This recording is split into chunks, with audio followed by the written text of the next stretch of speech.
Et on retourne à Châteauroux. Dans les 10 ans qui viennent, la réhabilitation du parc Balzan doit être achevée. C'est un chantier titanesque qui prend fin. Le site comprend 2 châteaux, l'ancienne manufacture de drap de laine, des bâtiments classés. Bref, un patrimoine exceptionnel. Tout de suite, notre magazine du Samedi Soir vous raconte l'histoire du sauvetage des lieux. C'est avec Catherine Lacroix et Francis Simoes.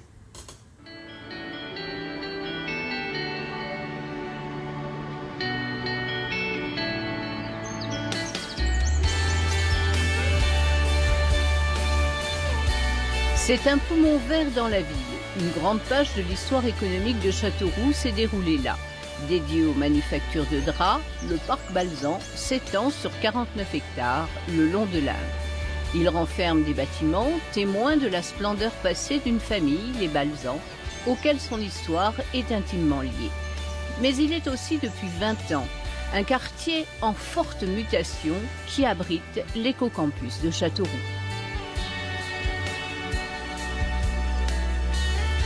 Franchissons les grilles du parc, celles qui menaient aux 2 châteaux, le château Rivière et le château Tour, aujourd'hui réhabilités en logement de standing, pour y retrouver Jean-Pierre Sureau, historien, qui nous les présente. Il a toujours été, dès que la manufacture a été construite, la demeure des directeurs ou des propriétaires. Il était séparé de la manufacture par un mur, et prolongé par un grand parc à la française d'abord, qui sera ensuite transformé en parc à l'anglaise par la famille Balzan, qui donne en gros le parc actuel. Avec cette tour du XVe siècle, c'est le seul reste d'un ancien château qui fut démoli, il était d'ailleurs en voie d'abandon, pour construire la manufacture. Mais on a voulu garder ce symbole d'une période ancienne. Alors nous avons derrière nous l'ancienne aile des teinturiers de la manufacture qui va devenir la propriété des 2 fils de Pierre Balzan, directeurs de l'entreprise, Auguste Balzan et Charles Balzan.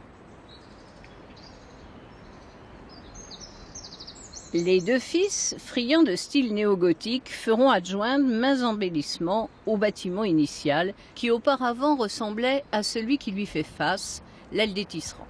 En très mauvais état, il porte sur son fronton une date, 1752, celle de la construction de la manufacture royale que Charles Balzan et son épouse rachèteront un siècle plus tard.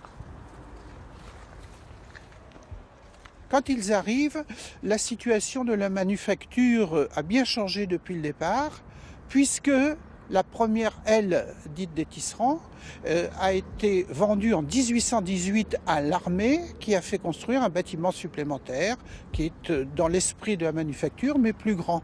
Pierre Balzan s'est alors rendu compte, et là c'est un très mauvais épisode de sa vie, que son acquisition allait le ruiner, parce que la manufacture de Châteauroux, compte tenu de l'évolution des techniques de l'époque, devenait obsolète.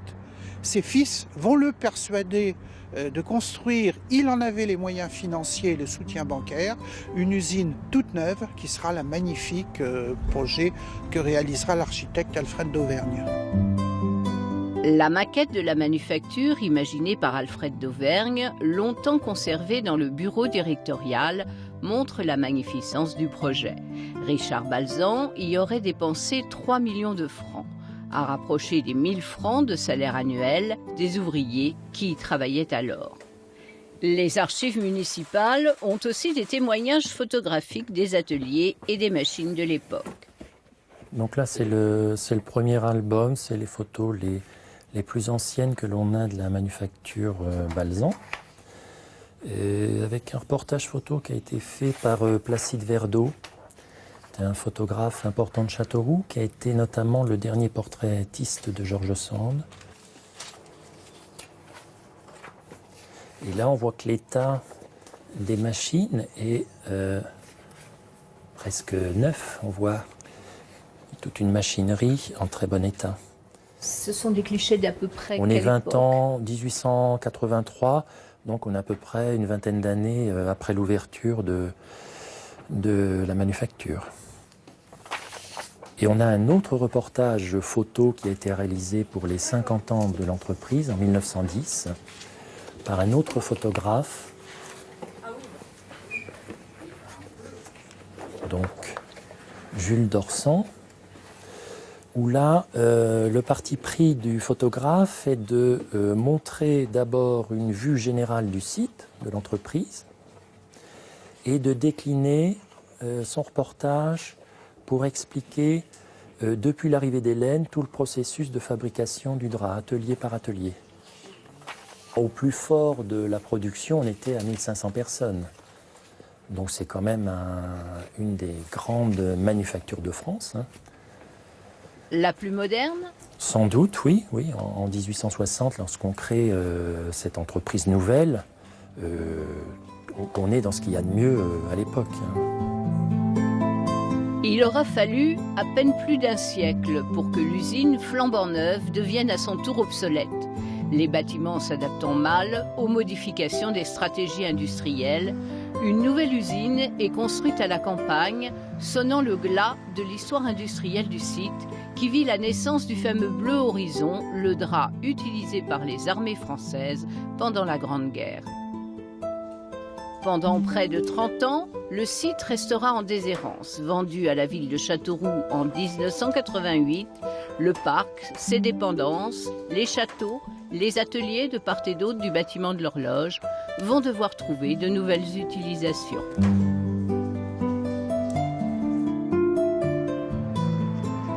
En 2003, le désamiantage et la destruction de la cheminée emblématique du site symbolisent le début de la Renaissance. Il faudra encore attendre 4 ans pour que la première construction neuve sorte de terre. Le Centre d'études supérieures, antenne de l'Université d'Orléans, s'installe dans ses locaux avec succès. Dans l'ensemble, le bilan est plutôt positif. Le fait d'avoir des locaux qui sont, comme vous dites, relativement neufs est quand même un atout en termes de présentation. C'est aussi un atout en termes d'image que l'on peut transmettre et on voit que le nombre d'étudiants augmente sans cesse. Alors pas depuis 2007 puisqu'il y a eu un petit creux, mais depuis 5-6 ans, le nombre est en augmentation assez importante puisqu'on a pratiquement doublé le nombre de jeunes sur place. Aujourd'hui, 500 étudiants français et 140 Chinois fréquentent le lieu qui a pratiquement atteint le maximum de sa capacité d'accueil.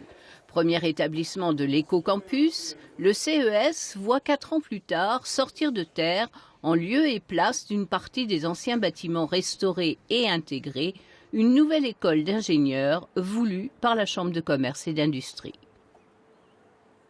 Nous avions donc ce manque d'offres et l'idée, dès 2002, est venue avec le bureau de la Chambre de commerce qu'il fallait que nous recherchions des partenariats afin de créer une école d'ingénieurs. Mais notre demande très spécifique, nous voulions une école d'ingénieurs par apprentissage.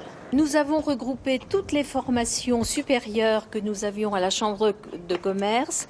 Nous sommes le CFA interconsulaire le plus important dans la région Centre-Val de Loire. Nous avons créé l'éco-campus. L'éco-campus qui est en fait un outil de communication qui regroupe 12 établissements.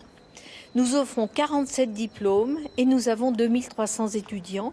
Donc cet éco-campus permet à tous les établissements du département de l'Indre qui font de la formation supérieure de venir nous retrouver parce qu'on voit bien que lorsque nous sommes regroupés, nous avons de la lisibilité et nous pouvons parler tous d'une même voix. Fédérer et mutualiser autour de projets pour pallier la petitesse du territoire est devenu une seconde nature sur l'éco-campus. Nous voulons équiper tous les établissements sur l'éco-campus de visioconférences immersives. C'est une nouvelle technologie qui existe. Les collectivités me font confiance sur ce projet. Nous avons déjà un cahier des charges qui se dessine. Et nous voulons absolument que cette fracture territoriale qui existe soit comblée par le numérique. En tout cas, nous avons beaucoup d'espoir sur ce numérique. Les locaux d'HEI accueillent depuis 3 ans le Fab Lab, baptisé Berry-Lab 36. Une structure ouverte à tous, l'association compte 90 membres et 6 Fab managers.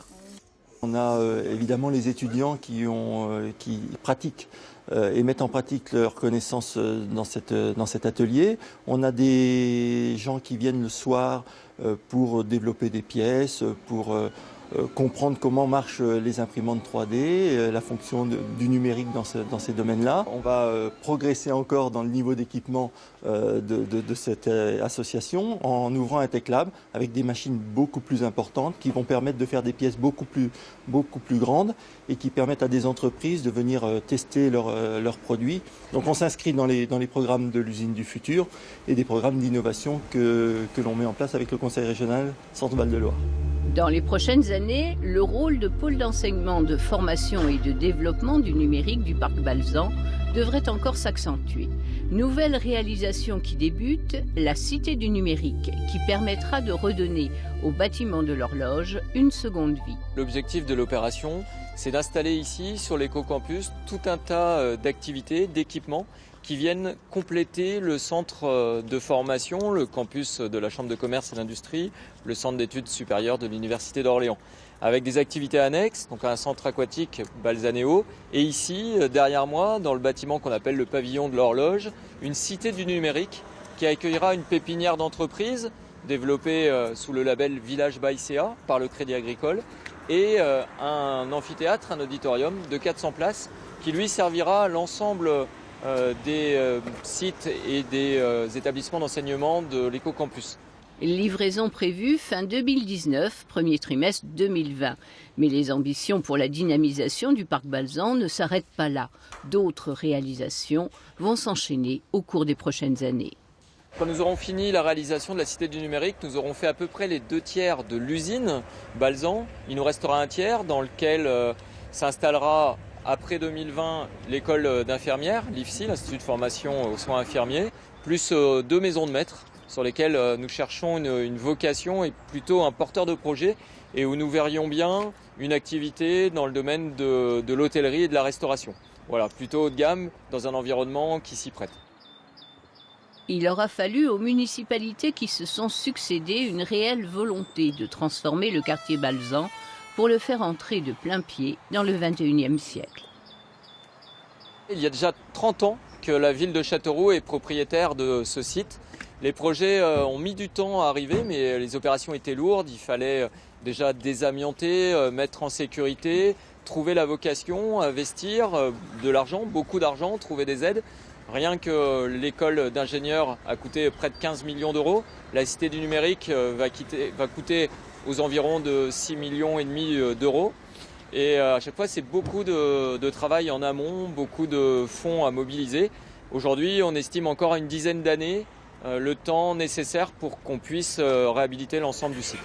Au cours des prochains mois, un nouvel équipement pris en charge par la communauté d'agglomération et dont la construction va débuter prochainement devrait apporter une nouvelle notoriété au lieu.